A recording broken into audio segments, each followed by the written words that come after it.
माननीय अध्यक्ष महोदय, आज परिवहन, उच्च शिक्षा, तकनीकी शिक्षा संबंधित चर्चा में भाग लेने के लिए आपने जो मुझे मौका दिया उसके लिए मैं आपका आभार व्यक्त करता हूँ।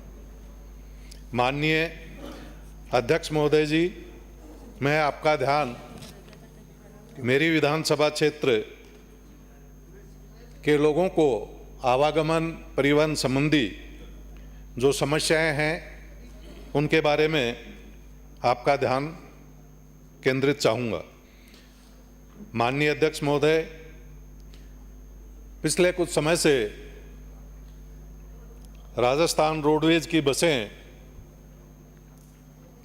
पर्याप्त संख्या में नहीं हैं और जो बसें चल रही है उनकी भी जो फिटनेस है वो स्तरीय नहीं है।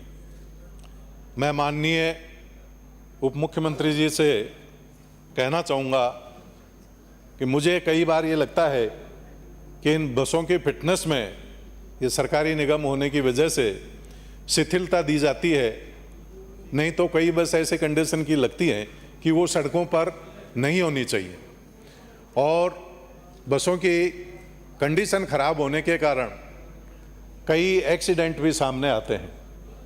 देखते हैं कि कईयों में ब्रेक टाइम पे नहीं लगता है, टायर कमज़ोर होते हैं और क्लच ब्रेक सभी समस्याएं बसों की बहुत गंभीर समस्या है और जो बसें चलती हैं वो साफ सुथरी भी नहीं रहती हैं।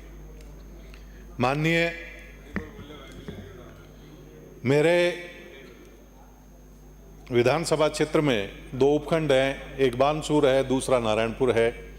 बानसूर में आज से 10 साल पहले, जब पहले भाजपा सरकार थी, अलवर सीकर की बहुत बसें चलती थी और उसमें पर्याप्त भार होता था, लेकिन वो बसें पिछले 5 सालों में दिखाई नहीं दी और आजकल जो कोटपुतली अलवर की बसें चलती है उसमें भी भारी कटौती देखने को मिल रही है। तो मेरा आपसे ये निवेदन है कि हमारा जो कोटपुतली से और अलवर का, या तो बच्चे हमारे कोटपुतली पढ़ते हैं या अलवर पढ़ते हैं और बानसूर हमारा बीच का सेंटर है, तो वहाँ के लिए पर्याप्त संख्या में बसें उपलब्ध कराई जाएं। इसके साथ ही मेरे क्षेत्र से जयपुर भी आने वाले लोगों की संख्या प्रतिदिन काफ़ी रहती है और जो नारायणपुर के लिए जयपुर से बसें जाती हैं वो 4:15 बजे चांदी की टकसाल से चलकर लगभग 7 बजे नारायणपुर पहुंचती है, लेकिन ऑफिस का टाइम आमतौर पर 6 बजे तक होता है और बाज़ार भी 6-7 बजे तक कोई व्यक्ति अगर गांव से चलकर आता है तो उसको इतना टाइम लग जाता है। वापस जाते वक्त उसके लिए नारायणपुर के लिए सुविधा कम मिलती है। जो अलवर बसें जाती हैं वो वाया थानागाजी होकर जाती हैं और व्यक्ति को घाटा बांदरोल में उतरकर वहाँ किसी प्राइवेट व्हीकल को मैनेज करना पड़ता है और नारायणपुर के आसपास की हमारी लगभग 20-25 पंचायतें जयपुर से कट जाती। मैं आपसे निवेदन करना चाहता हूँ कि शाम को 5 बजे के बाद 6 से 8 बजे तक जयपुर से अलवर जाने वाली कम से कम 3 बसों को वाया नारायणपुर निकाला जाए, ताकि नारायणपुर और उस क्षेत्र के पास में आने वाले तकरीबन 2 दर्जन गांवों के लोगों को परेशानी का सामना नहीं उठाना पड़े। इसके साथ ही हमारे यहाँ नारायणपुर से कोटपुतली जो वाया कराना होकर रास्ता है, इस पर भी बसों की काफ़ी कमी है। दूसरी, नारायणपुर से वाया नीमूचाना होकर कोटपुतली की बसें भी हमें और चाहिए। मेरा आपसे निवेदन है कि हमारे कराना से जो रास्ता निकलता है और वो नयाबास, बांसदयाल, रसनाली, नवलपुरा, खेड़ा, श्यामपुरा जाता है, उस रूट पर बसें चलाई जाएं। वो बसें नारायणपुर से बानसूर के लिए चलती हैं और वाया कराना बांसदयाल होकर बानसूर तक चलें। अभी आपसे पहले भी व्यक्तिगत रूप से मिलकर भी ट्रांसपोर्ट में आ रही परेशानी के बारे में आपको बताया। हमारे क्षेत्र का बड़ा कस्बा रामपुर है। पहले कोटपुतली से रामपुर भी काफ़ी बसें चलती थी, उनकी संख्या में भारी कमी आई है और लेट आवर्स में वो बसें नहीं चलती हैं। साथ ही हमारे हरसोरा भी एक बड़ा कस्बा है, तो वहाँ भी लेट आने जाने वाले लोगों के लिए सुविधा नहीं है।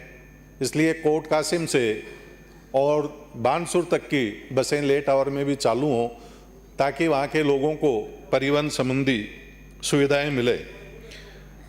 माननीय उप मुख्यमंत्री जी, इस सदन के माध्यम से मैं आपको अवगत कराना चाहूँगा कि हमारे क्षेत्र, मेरा जो जिला अभी वर्तमान कोटपुतली, इसमें तकरीबन सारे ओवरलोड व्हीकल चलते हैं और प्रतिदिन 1600 ट्रक प्रतिदिन किसी न किसी जगह वाया कोटपुतली होकर निकलते हैं, जिनमें 60 टन से लेकर 100 टन तक माल होता है, जो कानूनी रूप से भी सही नहीं है।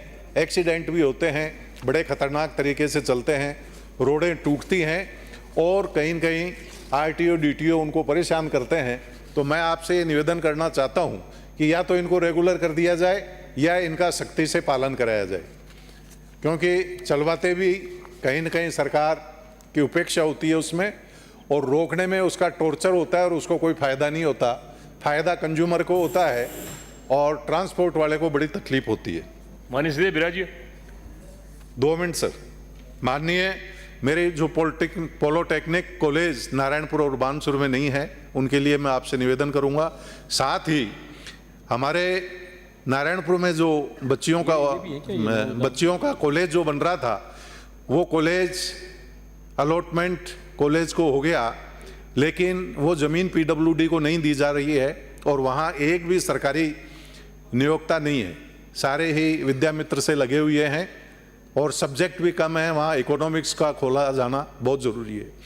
हमारे यहाँ नारायणपुर और बानसूर में बस स्टैंड के लिए जगह अलॉट कराकर वहाँ बस स्टैंड भी बनाया जाना ज़रूरी है। बानसूर में जो कॉलेज खोला गया, वहाँ केवल एक प्रोफेसर है और 2 लेक्चरर हैं, 4 जगह खाली हैं।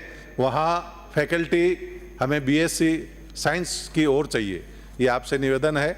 और पोस्ट ग्रेजुएशन में आर्ट्स के सारे सब्जेक्ट चाहिए। सेव करें प्लीज। आपका श्री अभिमन्यु, मैं बहुत बहुत धन्यवाद व्यक्त करता हूँ, आपने मुझे बोलने का समय दिया।